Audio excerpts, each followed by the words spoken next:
Welcome to the Midnight Entrepreneur. I'm your host, Easton Bennett, alongside my fellow co-host, Tyler Sinden. We are both entrepreneurs who are learning, growing, and building our own businesses. Our goal is to share our experience and knowledge to help you grow and become a successful entrepreneur. Strap in.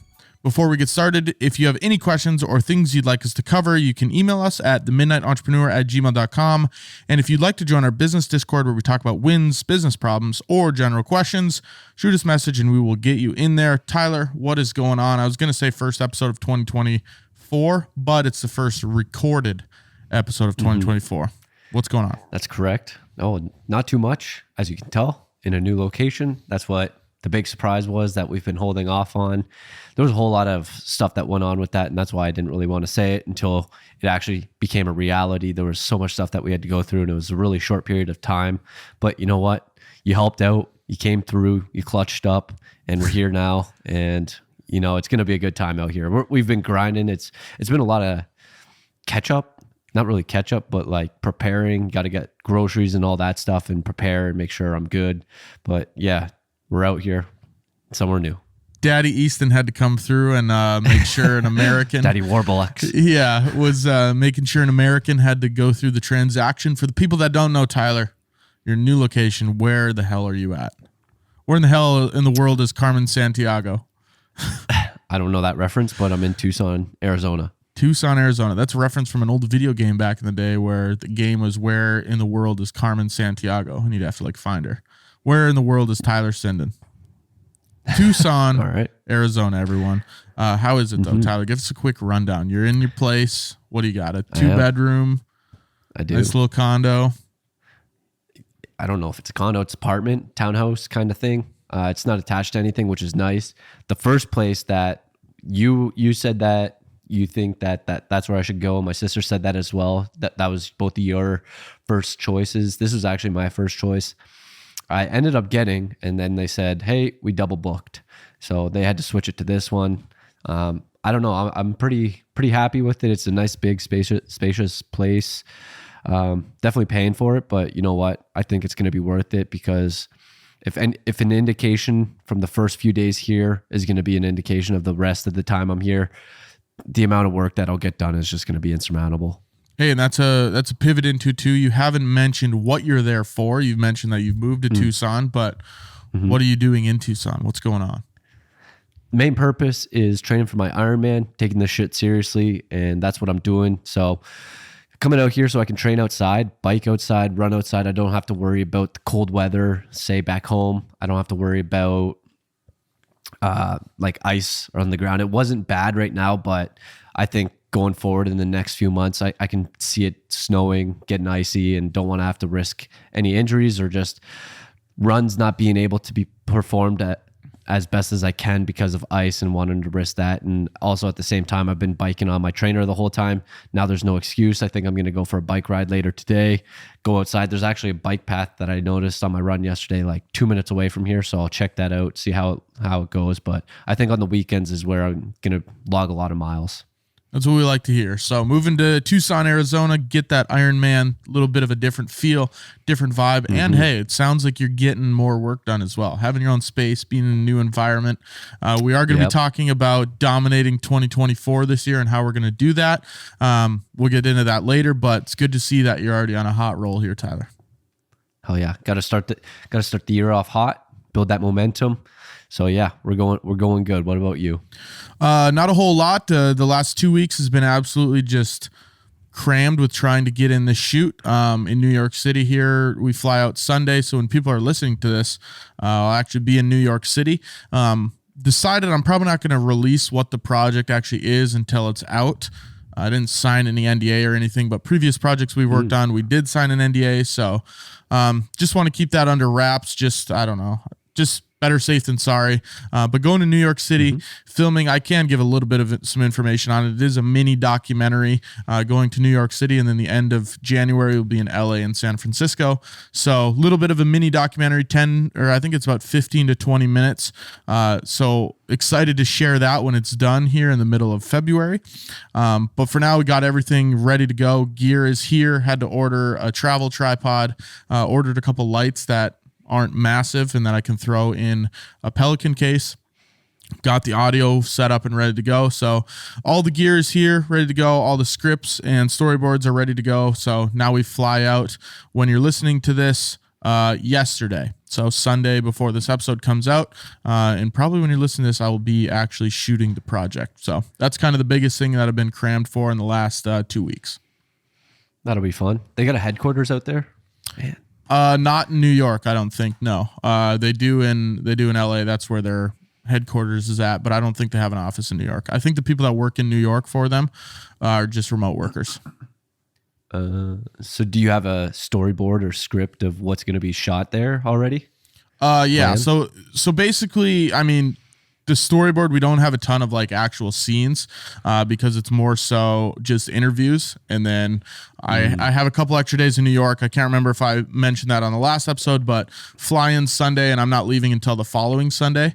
And we're done shooting on Tuesday. So I'll have a couple extra days to go and get some New York B-roll if I need to get that. I know there's a ton of stock footage online that I could use if I need to, but it'd be good to get some of my own stuff. But really it's just documenting the process of these interviews and then getting B-roll of the people before and after kind of doing their thing if we can, or just interacting with the person that will be following around. So there's not a terribly long shot list.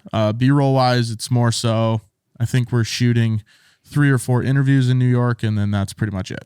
And the nice part is it's only in 2 locations. The first day, all 3 of them are in one location, one room.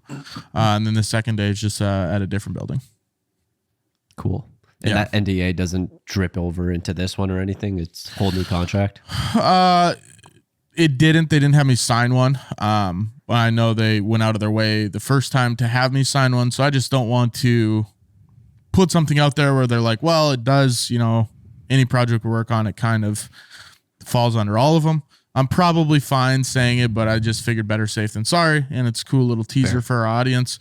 Maybe when I do release what it actually is, I can put a link below where people can go watch it. So going to leave that there. But other than that, I mean, just really been getting ready for that project. Been also sending some emails, getting some conversations going for the other clients for their 2024 work. Haven't done a ton of it. I've only sent a few, but excited to get those rolling when I'm back from New York. Hopefully get some contracts locked in for 2024. And then the final thing I have on my list, this laptop. I know I talked about it previously. It is immaculate. I didn't realize how much I enjoyed having a laptop, but especially a day like today, I'm just doing a lot of computer work where it's nice to just be able to, I've actually been sitting on this couch all day. So just sitting on this couch, throwing the feet up. It's nice instead of sitting in an office chair. So having this laptop, super nice. I was on a trip skiing in Montana this past weekend, having a laptop to be able to do some work. Also very nice. So it's good to have a laptop back in my arsenal. Mm-hmm. It is very nice to just have that portable option to be able to work wherever you want, go on the road, go on the couch, go on your bed, wherever it might be. Yeah. But yeah, it's good to, obviously I don't want to abuse it where I'm just, having my laptop in bed next to me, wake up, pull it and start working. I think that gets to a point where it's like, it's probably shouldn't do that. But yeah, it is good. I mean, I've been burning some videos to some DVDs for a client today, which didn't ever think I'd have to do that, but I was testing it on my Xbox in the basement, and I was just sitting down there as it was testing on my laptop. So it's good to be able to move around a little bit. But other than that, Tyler, what else you got on your list? Anything else you want to share with us?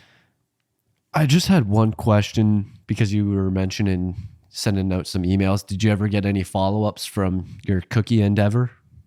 Cookie endeavor, like giving all the clients their cookies? Yeah. Yeah, I mean, I had a lot of good feedback of, oh my gosh, they're so awesome. They taste great. And now what I'm doing with sending out these emails, I'm going to use that as kind of the shoe in, the foot in the door.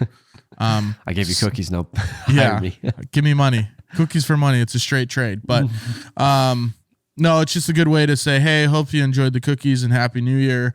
Are you ready to talk about have a conversation about 2024 content, whatever that might be. Obviously, I'm going to word it a little bit better than that, but it is good that within the last couple weeks when I dropped the cookies off, I was at least in their head and at the top of their mind. So if I can continue that trend into these conversations, that's really what I'm going for. Right. Yeah.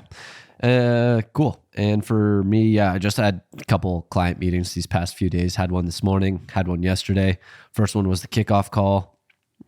just trying to learn the client a little bit, go over details, go over what we're going to be going over for the next month, and trying to plan that out a little bit, map it out. Went over his Google ads, and yeah, this morning I had my client quarterly call with my other Google ad client. That went well. She was a little late, but it's all right. We got the call in. We got the call done. It was a good call. It went a little bit long, but it's a good conversation with her.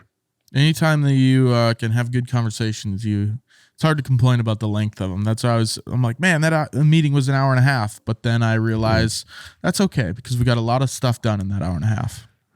It wasn't even that. It was just a lot of it. I think it's a lot of good client relationship building conversations that we had, because I was just talking about a little bit of personal stuff, like what she's doing, what she's got coming up, and what she likes to do.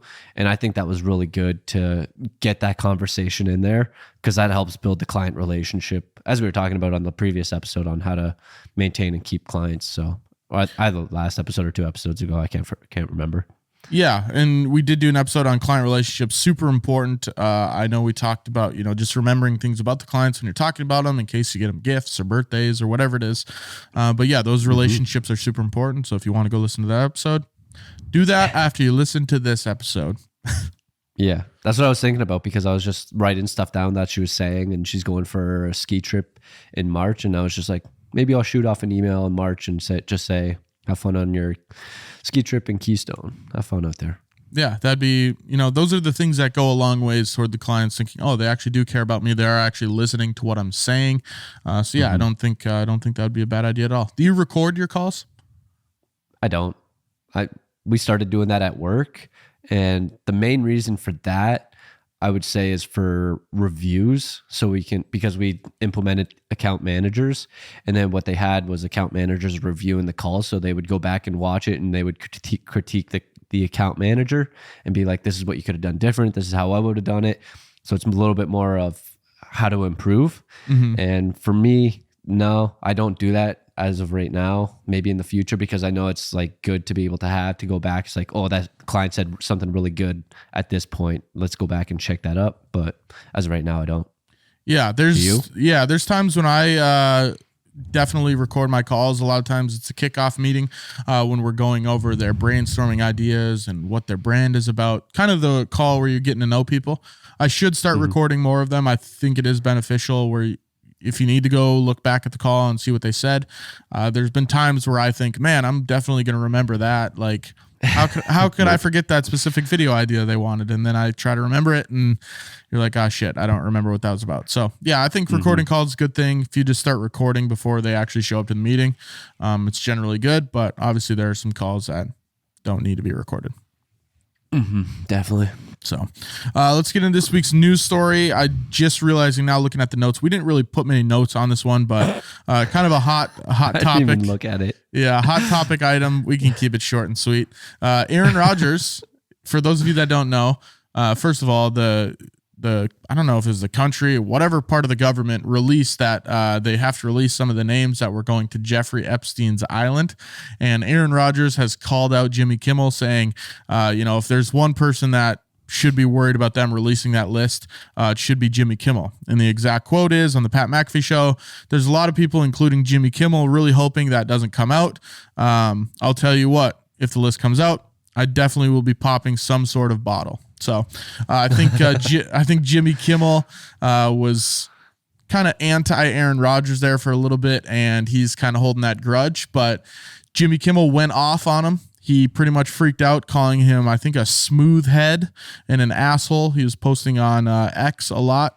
His exact tweet is, for the record, I've not met, flown with, visited, or had any contact whatsoever with Epstein, nor will you find my name on any list other than the clearly phony nonsense that soft-brained wackos like yourself can't seem to distinguish from reality. Your reckless words put my family in danger. Keep it up, and we will debate the facts further in court. So that just leads me to believe Jimmy Kimmel's name is definitely on that list. You think so? Oh, yeah. I think so. Why do you think so? I don't know. It's just, he seems like one of those guys that's on there. I've never been a huge Jimmy Kimmel fan. And I feel like if you got a tweet called out for you like that, where someone's like, oh, Jimmy Kimmel's name on the list, if it wasn't true, you'd probably be like, yeah, it's stupid, but whatever. but going that hard back at it seems like you have something to defend. But maybe my thought process is a little off. I'm not sure. What do you think? Did Aaron Rodgers have any backup saying that Kimmel was associated with Epstein, or did he just decided to throw his name out, or was there any reasoning for that? I'm not sure. I didn't look into it terribly much if Rodgers actually had some actual proof behind it. Yeah, some evidence. But yeah, I'd have to look into a little bit more. I mean, it sounded like Rodgers was just calling it like the woke mob and how he's a part of that culture. So I think it's more so pigeonholing him with those sorts of people on the radical left. But I don't know if there's actually any evidence supporting that. Gotcha. Yeah, I don't know, because I think a lot of these Hollywood actors are potentially just industry plants, and they're just bought and paid for. And so many of them, they just get told what to do, and why do they do what they do? Why are they so rich? All this stuff. So I don't know, but I feel like he could be on there. I feel like there's a lot of actors and actresses that could be on there, just because I think that kind of industry is probably one of the ones that's going to get hit the most. But at the same time, like, all the people that went there are going to be like these rich, powerful people. So yeah, it's super interesting to see. I mean, obviously I don't think we're ever going to see the real list of everything that went there or everyone that went there, but we might one day. I'm sure it'll be a fudged list if anything we see. But yeah, it's super interesting to see these people that are in power and what they think they can get away with. And if this actually sheds some light on some of that, then it's super interesting. But who knows if we'll ever actually see the actual list.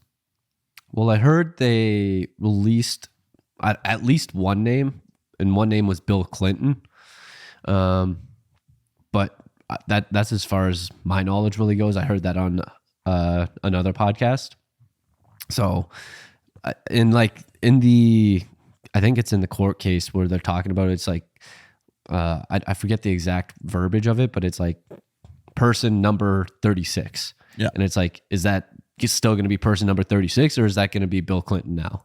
So it's like, and I also heard that there's a couple people that are really pushing to not be released or whatever reasons, because they're victims, etc. They're trying to like confine their names because they're worried about, I don't know, the way I heard it, they were victims and not really like someone like a Bill Gates or whatever you want to say, like these powerful people.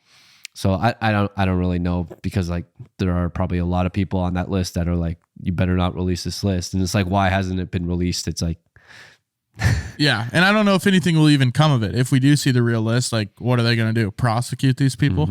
There's no way they can prosecute all these people. And I always think, maybe it's some sort of, they can, but you can't prove any crimes or anything there. They have cameras. The whole thing was recorded. On his island, really? Yeah, everything, like every room had a camera. Like this was like their evidence for blackmail. And so this is like how they buy and pay for people. It's like, we have you with these underage people. It's like, so you have to scratch our back now. It's like, if you don't, guess what? You're fucked. Dude, it's crazy. If I was that rich or powerful in that situation, it's not even really about wealth, but just in the situation they were, I just don't think, how do you get into that? It's like going to his island. Well, not specifically the Epstein stuff, but getting into situations where you can be blackmailed and you're bought and paid for. Who knows? I feel like, I don't know.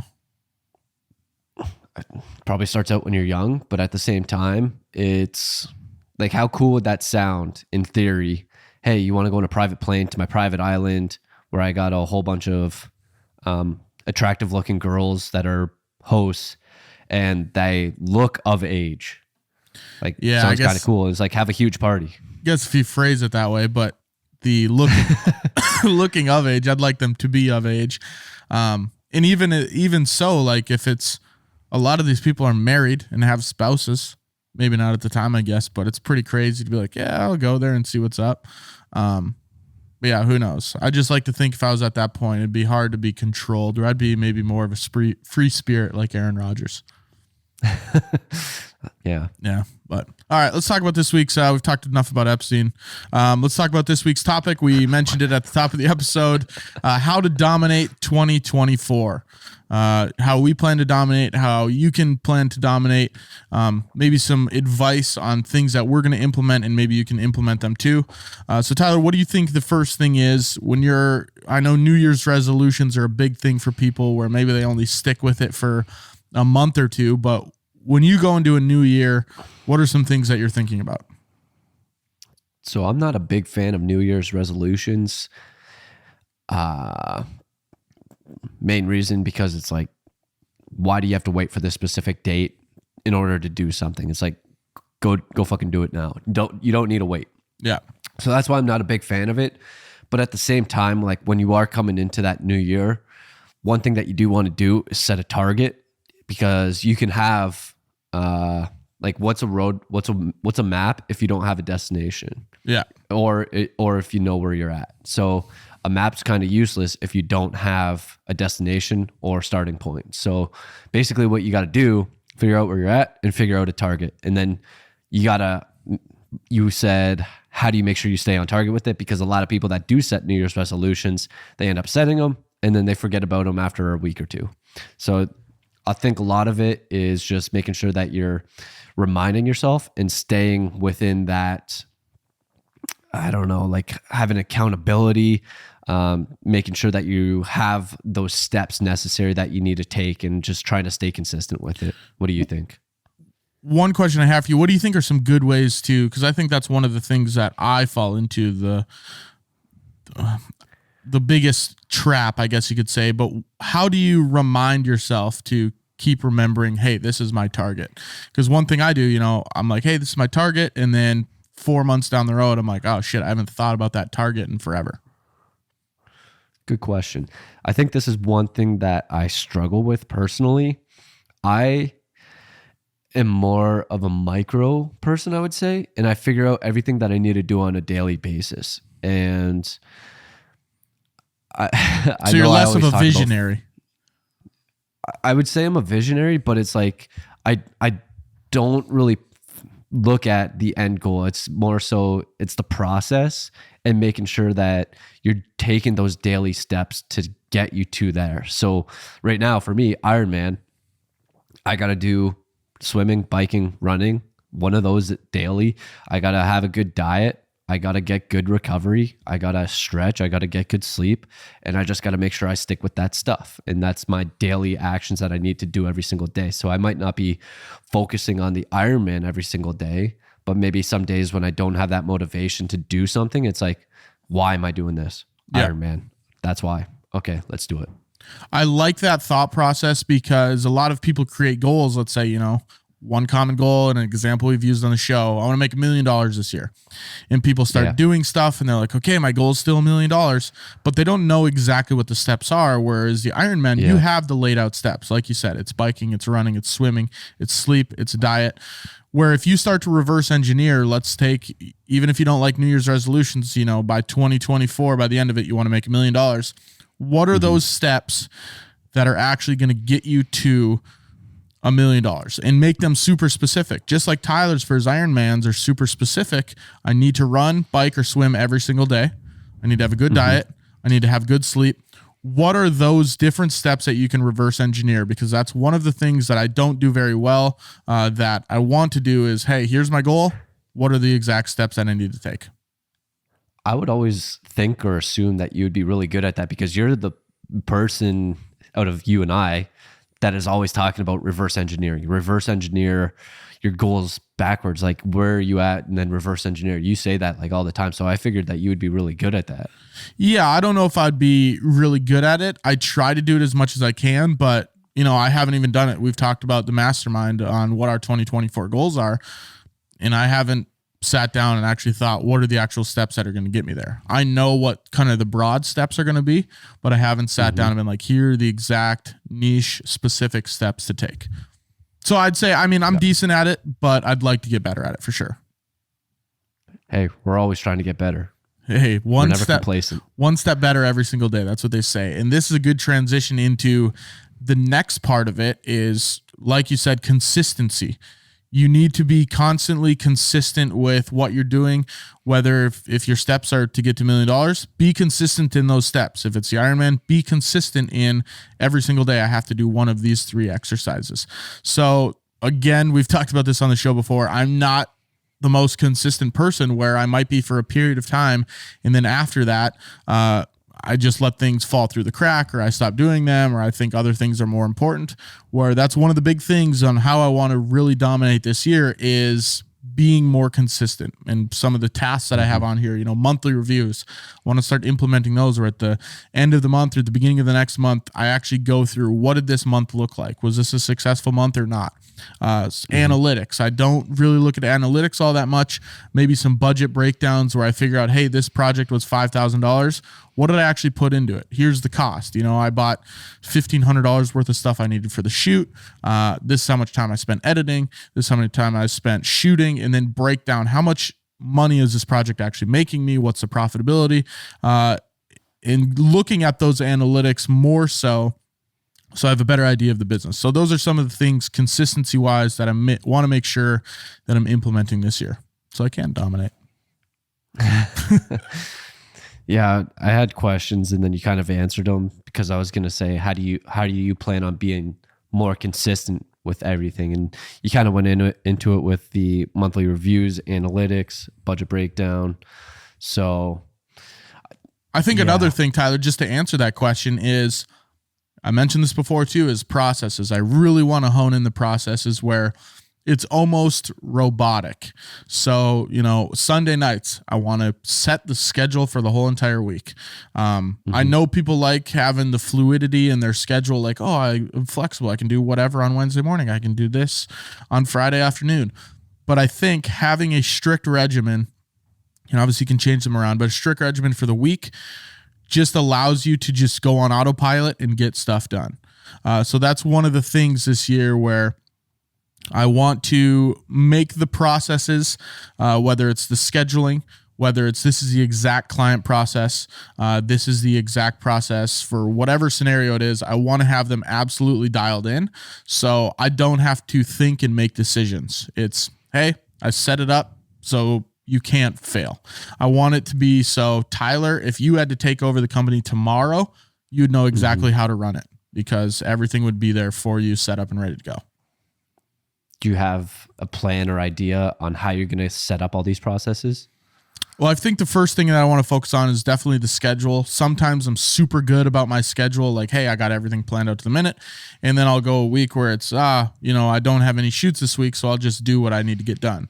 Whereas that's where things can fall through the crack. You can take lackadaisical breaks. You can sit on the couch for an hour and do nothing. But if you have on your calendar, hey, 1 to 2 o'clock, I'm editing this video. 2 to 5 o'clock, I'm working on the pre-production for this client. That's the number one thing that I want to start with. And then this actually was going to be a point I was going to bring up in the next mastermind is the processes that I can start to dial in and what the best way to implement those is, whether it's, an SOP where, hey, this is exactly what I'm doing through this specific software, or if it's just a checklist. I got to figure out what the best way to implement these processes are so I do them time and time again, no matter what client it is, what day it is, what time it is, and that they happen exactly the same. But that's a conversation I haven't really looked into terribly. I keep saying terribly much, but there's a better way to say that. I haven't looked into very much, but I do want to talk about on our next mastermind. Yeah. Talking about processes, I think one thing that I actually started doing was using Asana. And I was showing you yesterday where I was setting up my days, and it's basically the power list that Andy always talks about. And it's just kind of, I made it my own, where it's a very daily thing, and then I can just add it in as I go along, and it kind of helps me outline of what I need to get done in that day. So I'm not kind of running around aimlessly. And it's like, I don't know what to do. I don't like, there would be a lot of times, especially last year, I would talk about how I'm like so busy, and then all of a sudden I feel like I don't have anything to do. And I think this is going to really help me out with that, because it's like, I'll be able to look at this list and be like, okay, this is what I got to do today. Did I do everything in here? And it's like, No, I didn't. Okay, let's do that then. Okay, I did everything in here. Do I need to do anything else? It's like, no, I don't really need to do anything. Okay, I can relax. Like I got everything done. So it's like it gives me that I don't want to say freedom, but it gives me that clarity of that you're I knowing know exactly what you do. Yeah. Exactly. I think that's one area that I've always struggled with. And I think this will help a lot with clarity on what I need to do and what I need to get done. Yeah, and I like Asana. I use it a ton for all of my project management on where things are at with specific clients.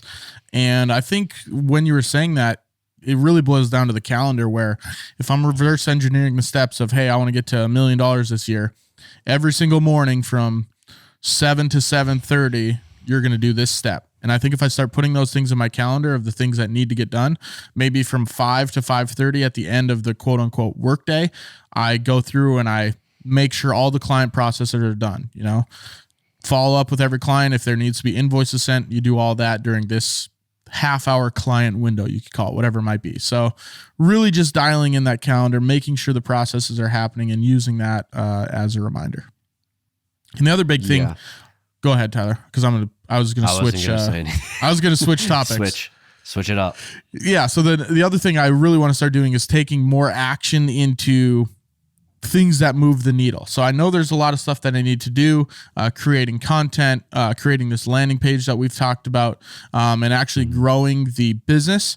And a lot of this that is the biggest hiccup for me is that I think everything needs to be perfect. The script needs to be perfect. I need to put a lot of time into pre-production, into production, post-production, where I need to just live on the motto that done is better than perfect. I can't sit there and try to make sure things are 100% right. I think there's an 80-20 rule, where the first 20% of the work completes 80% of the result, and the last 80% of the work completes 20%.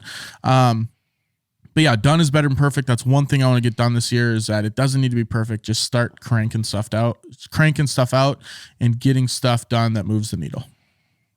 Yeah, I'm in a very similar mindset with that, especially at work, where it's like, done is better than perfect. I'll send it off to someone to review, and then you can send me back edits, and then we can go from there, and then I'll make it up. And I think this comes back to something that Alex always talks about, where he knows his output and his output per value of time, or however he phrases it. And I think that's where a lot of people get to the point where they'll get to that 80, 90%, and then that'll take maybe, let's say 2 hours, for example. Now from that last 10 to 20%, going from done to perfect takes them 4 hours. Yeah. And they're getting very little done, and they're just procrastinating. So that's at the point where I'll say, ship it off, give me back some reviews, and I'll go from there. So I do agree that done is better than perfect. Yeah. The one issue I have with that, which sucks in video production, it's like that last 20% is really what makes the video or commercial better, whether it's, sound design or color grading. But yeah, you have to be able to recognize where, like you said, where the output is coming from and what you're actually getting done in that time. I've thought about actually doing and I think I might implement this in the end of the month reviews, where you look at the calendar and go for, okay, this is how much time I spent editing. And then you can look at the calendar blocks. And I think there's a couple apps that you can download that track your time. And I think I might do it for maybe a month or two just to have a general overview. Don't do it. You don't think so? No, that's a waste of time. Even if it's time spent on time. Yeah, that's a good point. Just get shit done. Yeah, that's a good point. But then you can, it's good. It'd be good to look back after a month and be like, oh, I spent, are you really going to 240 hours editing, and you don't really realize. I don't know. Maybe for a month or two just to get a look. I'm not going to say I'm going to do it forever. One thing that Alex always says is, if you wouldn't do it for 10 years, don't do it at all. Yeah, well, that's different. I just want to track my time to see where it's actually going. Well, I don't know if you're looking at your time and you don't realize where it's going. Like if you could look at your calendar after the month of January and realize, oh, I'm spending way more time doing this. You know what I mean? Okay, I'll say this. Don't get the ones where you have to manually track. There's one that automatically tracks for you if you're on like your laptop. So I'd recommend that over. It might just be for internet, but yeah, I don't know. Well, I'm just thinking doing it on the calendar. I don't know if I'd do an app or not, but if I look back and it might take an hour or two on the end of the month. but just say, okay, here's 2 hours editing, here's 3 hours editing, here's an hour, and then just tally it up. I think it'd be a good, not saying I do that because I don't want to do that, but just to have an idea what an average month looks like. Because honestly, I have no idea. What do I work on the most? And it's good to see, to be able to think, you know, Probably is editing. this, yeah, probably, but it's good to see, to be able to think, is this task that I'm doing for 200 hours this month actually growing the business, or is this something I can delegate or eliminate? I think you know what you can delegate. You just Yeah, but there's some things that's like pre-production. Maybe I don't realize how much time I'm spending writing scripts. Can I get someone to start writing scripts? If I'm like, oh, it doesn't take GPT. Yeah, but if I'm like, oh, it doesn't take that long to write scripts, and then I look and I'm like, oh shit, I spent 70 hours this month writing scripts. You know what I mean? Yeah. So that's kind of where I want to look, just an audit, like what is actually happening with the time. Another big thing is, you know, when you are doing these and you're trying to get stuff done, you have to sacrifice some things. Tyler, what is some stuff that you think about when you think about sacrificing? Man, I'll sacrifice anything. Sacrifice firstborn. Yeah, moving across here, it's like the only thing I'm not really willing to sacrifice. I think it also is because it would be like a double-edged sword, is diet and nutrition and sleep. Those are a few things that I try to not have any compromise on, and everything else, if it's not getting me closer to where I want to go, I'm pretty good at eliminating it, saying no. And that's like a big reason why I'm out here. It's like, eliminate everything. I'm by myself. I have no excuses right now. The only excuse is my laziness and my procrastination. That's my only excuse right now. I don't have someone that's going to hit me up and be like, hey, let's go to the bars. Hey, let's hang out. Hey, let's do this. Hey, let's do that. I don't have anything right here. It's just me. So that's like one of the big reasons why I did this, is to new environment and get into this space where I'm going to be able to absolutely dominate and just no excuses except for my own ability. What are you going to do after 3 months and Tucson ends and then you're like, shit, I don't want to leave? I was thinking about this even before I got here. I was like, I feel like I need to get out on my own. And it's like, I was thinking about that before. It was just, but the only thing is, this is another thing that like, I'd have to sacrifice if I did want to do this. I think it all depends on how this ends up turning out, because if this does turn out to be like so beneficial that it's costing me like an exponential amount of money, time, whatever it might be, to not be on my own, then it's probably a dumb decision to not do it. So I think it's going to be a good indicator to see where I'm at and how beneficial this actually was. I'm excited to see it. I mean, I think maybe after 3 months, you realize how much you can get done. And then whether you move back to Toronto or whatever it is, and then you're like, I need my own place. And then you're cranking there. But yeah, I'm excited to see after the 3 month little trial period. Man, if I could just get American citizenship, I would move here so fast. Got to date an American chick. Find one. A mail order bride. But it's got to, the thing is, like, that takes time. Not really. It's like, you got to get married. It's not just dating. You got to get married. Yeah. Freaking propose to some chick like I knew from the moment I saw you. Yeah. I need citizenship. Marry me. Convince him to do a prenup and then get divorced a couple months after. I don't think you can do that. I think like the process takes, I'm pretty sure, like 10 years. You got to be married for 10 years? I think. I don't know. I'm making damn. sure. That's a long time. Yeah. Yeah. Because how do you get your citizenship? Can you just apply for it?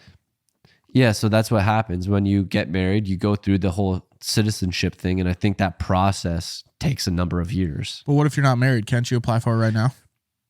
No, I don't have, like the 3 ways that you can get it is military, your job sponsoring you, or marriage. Or you could cross in at the southern border. So you'd have to go to the southern border. And then come in that way. Yeah, I know. And then come in that way. I think that sounds Yeah, you missed good. the joke. No, You missed the I joke. was adding to the joke. I think you could go to the southern border and just crawl your way up. Yeah. Maybe I'll get So a new you phone out of can't. it. So you can't. There's no legal way to just be like, I want to come to America and be a citizen. Because what are the people that are doing it legally in southern states? Like at the border? Yeah, can't you pass a citizenship They test? aren't doing it legally. But there's some people are. If you go to like a immigration place. The people crossing the Mexican border? Yeah. Let's say No, you they go. are not doing it legally. But let's say you go to one of the places like Ellis Island or something. So as far as I'm aware of, you either need a work visa, and there's several different ones that you can get. You can get your work to sponsor you. There's TN, there's H1B, there's all these other ones. Then there's also like this exceptional one where you can have like an entrepreneur, or you can be like a celebrity, internet personality, whatever it is. But you have to be at a certain point, be making a certain amount of money. And then like the entrepreneur one that I read, you have to have like $1 million to donate to yourself or whatever it is. I don't know. So there's different processes there. Then there's military, and then there's marriage. So what is naturalization? I'm doing some research here. I think that's if you are born in America. Naturalization is the legal act or process by which a non-national of a country acquires after birth the nationality of that country. Yeah, would that just not be me applying for citizenship, getting citizenship, and then I became naturalized? I just, for some reason, I thought there was a way that you could apply for citizenship. They have to do extensive research and background checks on you, and then you have to pass, what's the test called? Not a citizenship test, but no, you got to pass like an American test. No, we're off topic here. I know, but now I want to know. Apply for citizenship. What's an N400? Application for naturalization. I'm going to watch this video after and we're going to figure this out because I'm pretty sure you can. It might just take a while, you know, because there was a guy that was at the car dealership that I used to do videos for. Was he Mexican? He was Filipino and he got granted his citizenship. But I don't know if he's married, obviously, or if the job sponsored him. But yeah, I'd like this because that's crazy. Yeah, maybe not though. Fuck, I don't know. All right, where were we at? We'll get back into the meat and potatoes of this. What are you willing to sacrifice?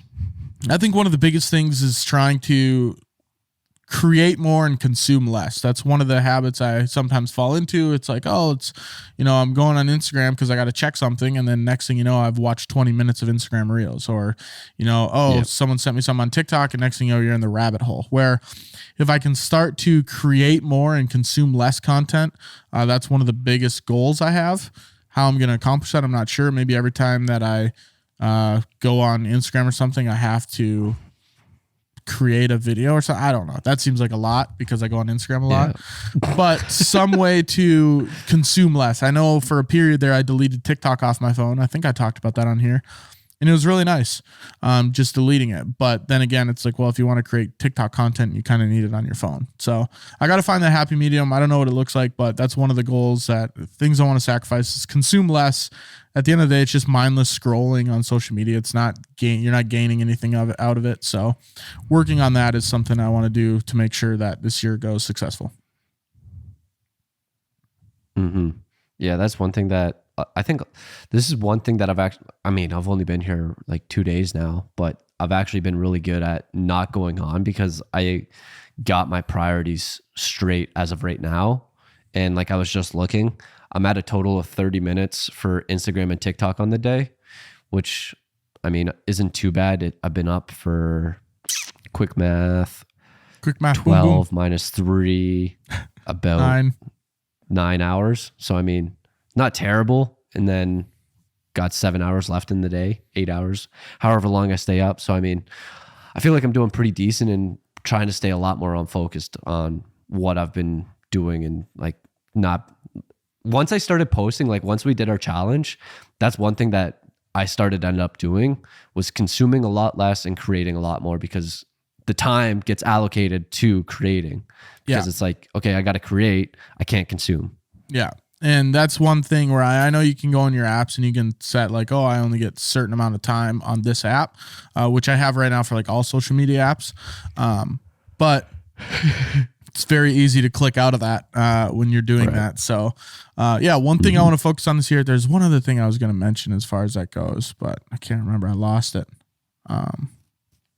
Maybe it'll come back to me. But I mean, creating, that's one of the biggest things I want to do this year. Another thing, Tyler, that you've done, you've joined another mastermind. This is super good for staying accountable.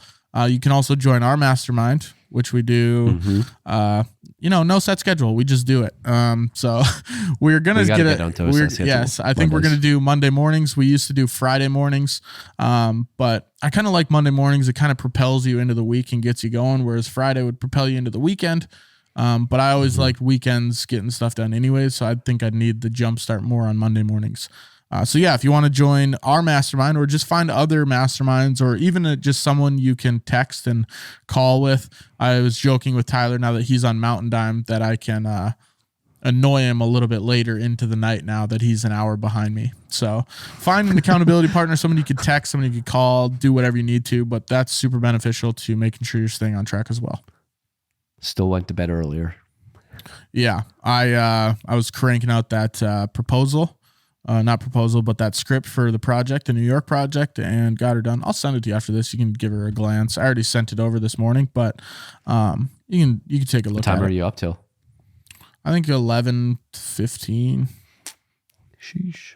Yeah. So nothing crazy. I wanted to go to bed by 11, but just laid in bed and kind of did nothing for 15 minutes and then went to sleep. So, sun up, sun down. Yeah. Sun up to sundown, man. When the girlfriend's an hour and a half away, you just work until the night fades away. Also, I finished The Blacklist. This is off topic too, but man, what a sad show. All right. One other thing. Not consume. Yeah. Well, now that the season's over or the series is over, Tyler, one of the other things that I know you just mentioned earlier that you've been pretty good at is saying no to things that aren't bringing you closer to your goal or whatever objective you're trying to hit. Do you want to touch on that a little bit? Yeah. If you struggle at saying no, just move away to a different country. Yeah. Just get in a different country about 28, 29 hours away and you're golden. Yeah. 31 to be exact. Yeah. Now you have no one to say no to except yourself. Exactly. And it is nice, saying no. And it goes back to that saying where people say, you're the average of the 5 people you're around the most. It is semi-true. And that's one thing I've realized is the people that I'm around. That's what's nice about this mastermind that we do and the podcast that we do is we're around each other, and that's one person every week. We're not physically around each other, but we're talking enough where it has the same effect. And when you are around those people that are doing things that you don't want to, like Tyler said, if you're going to the bar all the time or, you're just sitting on the couch not doing anything, you want to get around those people that are trying to do things in their life. They're trying to accomplish things. They're trying to figure things out rather than just succumbing to whatever life brings to them. So that's one thing that brings me to another thing I want to do in 2024 is have more conversations.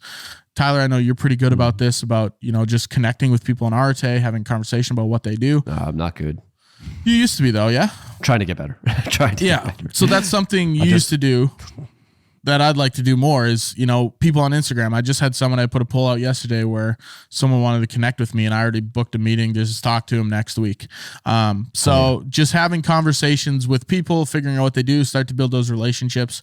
You never know what's going to come of them. You should have a goal to book either one person per week or one person per month, meet someone new or something like that. Yeah.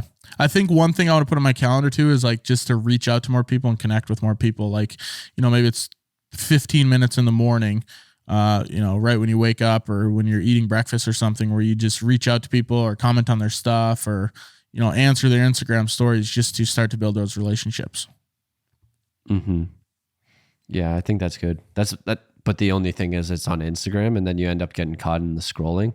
Cause I know a lot of the times it's like we've briefly talked to each other about this where it's like commenting on other posts and engaging with it as opposed to just consuming. Mm-hmm. And it's a little bit tough to do that because it's like scroll. It's just so easy to scroll and then you're not engaging with it. So I'm trying to get better at that. And then like what you were saying with actually engaging with people or connecting with them.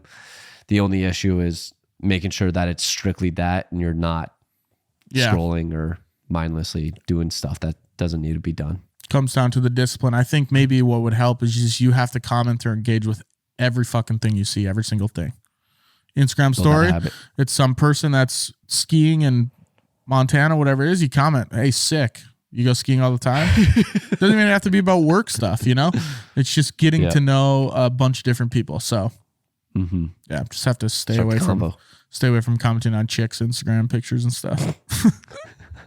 There you go. Other than that, we're golden. And I think the other thing that comes with that, I want to do more where growing up, you always thought, oh, this is what life is like. And with this New York trip, I'm realizing you can do more random stuff that doesn't mean anything. I think that's the fun thing about being an adult and having adult money. You know, if I was like, hey, I'm going to fly to Missouri because there's a sick thing I want to shoot and I want to do a spec commercial there, I can. There's no rules that are saying I can't do that. Just like you, I've thought about this when you moved across America to a different country. You know, you can do stuff like that and there's no, I mean, there might be some repercussions, but you can do it and there's no one telling you that you can't. So I think I'm making more decisions like that. Just do more stuff, live a little bit outside of the box is a good rule for 2024. Outside your comfort zone. Exactly. You got any projects in Tucson coming up? None yet. You want to close a couple clients and I'll fly out there? I'll try. There you go. Just say, I technically can't do it because I'm Canadian, but I got a guy. He'll be here in 4 hours. I'll try and find Lionel. There you go. Lionel Richie? Sanders. Very close. Who's Lionel Sanders? One of the best triathletes in the world. I was going to say, is he related to Colonel? No, he's from where I'm from, and he lives out here in Tucson. So I'm going to try and try and bump into him. Yeah. I'm going to try to fucking stalk him like Joe from You. Yeah. No, I don't think I actually will, but I will try and keep like an eye open to see if I ever do see him. Yeah. I think it would be kind of cool. Let me shake your hand. One of my buddies back home, he ended up doing an open water swim with him one of the times when he was back in Windsor. So that was kind of cool. Yeah, that's pretty sick. Is he pretty good at that stuff? Oh, yeah. He's one of the best in the world. That's sick. Yeah, it'd be cool to meet him. All right, Tyler, let's pivot into just kind of wrap things up here. Quick outline. What are some actions we're going to be doing in 2024? The audience can hold us accountable. We'll hold each other accountable. What are you thinking for this upcoming year? I'll go, I don't know how many you have. I'll do my first one, Ironman training. So run, bike, swim multiple times per week, eating healthy and consistently, and then recovery. So sleeping well, stretching, that's pretty much the main stuff that I can do for it. So just making sure that I'm staying consistent there. Boom. I love it. I think that's the one that you're easily going to hit because that's the one that you've been doing for the last. That's the main one. Yeah. And you've been doing it for freaking forever now. So confident. Quick funny story on that. We were doing the mastermind call that I just signed up for last night. And then it was just like a connect call so everyone can meet each other because there's quite a bit of people in it that no one really knows each other. And we broke out into little groups and it's like, if you have your goals, you can say them. And then I said them and I said my other two first and I completely forgot about this one. And this is like my main goal. I was like, shit, what's my third one? I have a third one. I don't know what it is. And then I was like, oh yeah, that's what it is. Oh, and the third one is the Ironman? Yeah. And I literally got off a bike, an hour bike ride workout, and then I did a 40-minute run literally right before that meeting. I came to the meeting still all sweaty and shit. And I completely forgot. You're like, oh shit, yeah, I was just doing this actually. Yeah, exactly. I'd say first one for me here on my list, hiring an editor. We were talking about this right before this. I think 2024 is the year to do it.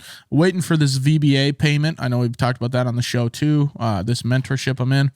I think I have 1 month left. I think January is the last month and then I'm done paying and that frees up about $2,000 a month, which is nice.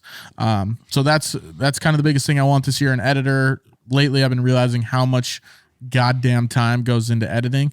And even if I can just take off the first 80%, like you said, of the editing, I can polish off the second 20 or the last 20% with the color grading and sound design. But getting an editor to free up a lot of that time would be nice. I was working on a lot of stuff this morning, admin wise.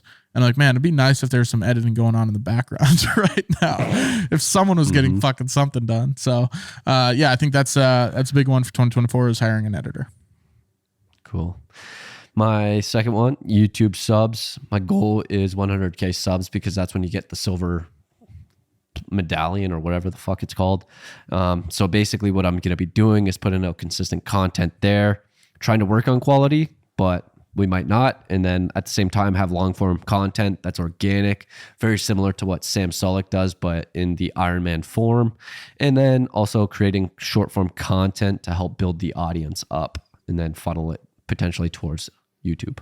Big ups. Those Sam Sulek type videos are killing for you. It's funny. You send me a screenshot every time. Right. It takes like a couple days. You're like, here we go. It's crazy. I don't get it.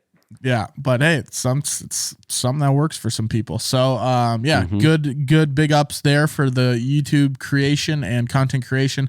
My second one is very similar. I want to start implementing the actual services that I offer. So creating content, landing pages, brand strategy. I want to start doing that for myself. I know I used to do it a lot better, but with the second half of 2023, things just got so crazy. But start creating content, short form, long form on YouTube, Instagram, TikTok, landing page. That's another big thing I want to, we talked about this before, partnering up here so we can get this landing page together and start implementing these actual services that I offer. So that's probably my second one. And my third one is lowest on my priority list, on my goal list here. And that's growing New Frame. I set a goal of 100K for New Frame. And basically, it's all question marks, but should I blog? Should I YouTube? Should I podcast? Should I cold outreach? And like I said, this is the lowest on my priority. My main one is not just qualifying for or not finishing my Ironman, but actually being competitive with it. So that's my main one. But growing New Frame is my last one. We're at such different ends of the spectrum. I'm like, grow Bennett Creative Media. That's my number one. And I'm like, the other stuff that can wait, the YouTube, whatever. You're like, goddamn, grow this shit. The New Frame, just whatever. We'll let it slide by. So hopefully we can help each other grow both areas there. I'd say my last one here, talked about it earlier in the show, honing in the processes. Want to be a well-oiled machine where if Tyler stepped in tomorrow to take over the company, he would know exactly what to do. I want to get it down to a goddamn science. That's the goal. I like it. I like it. That's how we're going to dominate 2024. Hopefully you took something away from this on how you can dominate this year as well. Let us know your goals. Maybe we can hold you accountable if you let us know. Oh, yeah. So, Tyler, let's pivot into business idea this week. It is your turn. Sleep tight. Thank you. This is another idea that I came up with on the road, and this would basically be parking spots that are blocked off, and it's like a box, and then you maybe get to pay like $20 overnight, and then it's more so for like road trippers, and it gives you a spot to park your car. And I always worry like someone's gonna come up and like shoot me. City camping, something like that. And then it just basically like a giant box, and it blocks out all the light, so it protects you from any outside wilderness and also blocks out any light. I kind of like that. I think you could even put it in a very confined little space, almost like a parking ramp, but way smaller, where, maybe there's 20 lots and you can just, drive in one of the little black boxes, pay your $20. You pay it inside. Maybe you just drive in, it closes. You don't even have to leave your car and anything. Stick your hand out the window, almost like whatever you call them, a little kiosk, and boom, you're good to go. Yeah, it could be put at all the truck stops or wherever, and it's just added in a couple extra slots in there next to the truck parking. I always see cars parked there and doing the same thing I'm doing, so I think it could be a decent idea. Yeah, is that what you do? You just go to like a truck stop? Truck stop. I've done a hotel before, hotel parking lot. Usually gas stations or truck stops, yeah. Yeah, for the people that don't want to pay for a hotel, you can have a cheaper car hotel. Exactly. Then you can sleep uncomfortably in your car. The cartel, you call it that. Hey, I like that. Yeah, stay at the cartel to avoid the cartel. I like it. That's a genius slogan. There we go. Did you know motel came from, it used to be called a motor hotel? I did not. Yeah, so back in the day, hotels were, you just stay in a room from an interior hallway, and then they created a motor hotel, which means you could drive your car up to the door and enter from the outside, and then they just shortened it to motel. Interesting. There you go. The more you know, man. The more you know. Anything else, Tyler, you got for us for episode 70? No, just go out there and dominate. Find a target and go after it. Take action and come up with your daily actions that you're going to do. It's probably going to take longer than you think, and you can achieve more than you think. So just go out there and dominate and get that shit done. If you take anything from this episode, figure out your target, figure out that objective, and figure out the exact specific steps to get there. Because if you do that, everything else in the episode is irrelevant, but figure out your target, figure out the steps. Oh, yeah. That's episode 70 of The Midnight Entrepreneur. If you have any questions you'd like us to cover or answer, email us at themidnightentrepreneur@gmail.com. And if you found value in this content or found this entertaining, share this with a friend or post it on your story. And if you really enjoyed the show and you love us, you love me and Tyler, we'd love a rating and a review wherever you're listening. Give it 5 stars. Talk to you guys next week for another episode of The Midnight Entrepreneur. You don't adjust, you just dominate. Al Davis.